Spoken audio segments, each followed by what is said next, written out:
El trabajo dignifica, dicen, pero ¿qué tiene de digno llegar a la vejez sin pensión? ¿Qué tiene de digno trabajar para que te paguen por horas sin ningún derecho laboral? ¿Qué tiene de digno que los dueños del país vivan como reyes mientras tú te partes el lomo para mantenerlos sin ningún tipo de garantía? Si el trabajo dignifica, ¿por qué hay tantos trabajadores empobrecidos? No, señores, no es el trabajo el que dignifica, son las condiciones dignas y humanas las que verdaderamente dignifican. Es que nos vendieron la idea de que trabajar sin derechos laborales es disque flexibilidad, que vivir de un pedido en una app es libertad, que no tener estabilidad laboral es ser disque tu propio jefe. Hay alguien haciéndose millonario con ese cuento y créeme, no eres tú.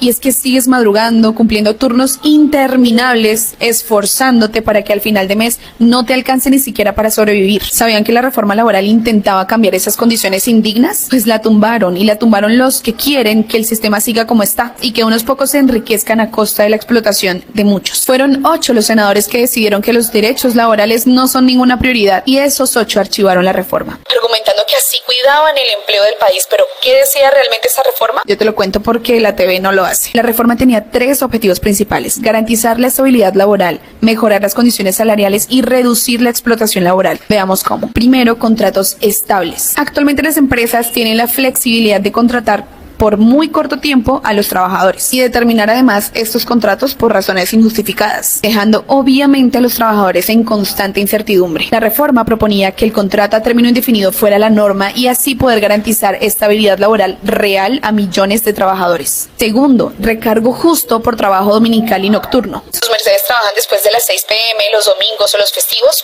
Pues en el 2002 se redujeron los recargos para estos horarios. La reforma buscaba restablecer estos pagos justos para reconocer el esfuerzo adicional de los trabajadores. Derechos como estos ya los habían conquistado los trabajadores, pero se borraron en el gobierno de Álvaro Uribe. 3 derechos para trabajadores de plataformas digitales. Tomemos el caso de la famosísima plataforma Rappi, que en el año 2023 reportó ingresos operacionales de más de 555.000 millones, un 46% más que el año anterior. Sin embargo, muchos de sus trabajadores carecen de acceso a la salud, a riesgos laborales o a una pensión. La reforma proponía que los trabajadores tuvieran acceso a estos derechos, obligando a las plataformas a asumir sus responsabilidades.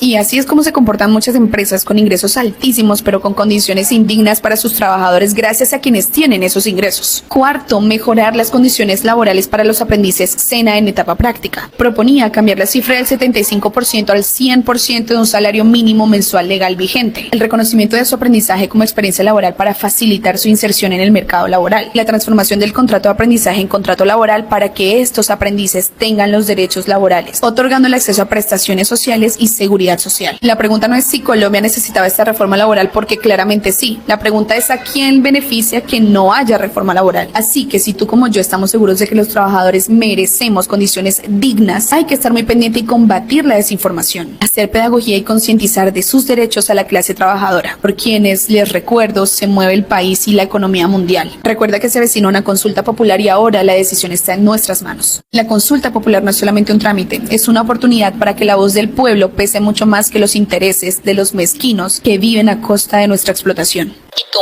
estás del lado de la explotación laboral o de la dignificación del trabajo en Colombia? Súmate a los comités del sí en tu territorio. Por todos los trabajadores y trabajadoras que mueven este país, Colombia, dile sí a la consulta popular.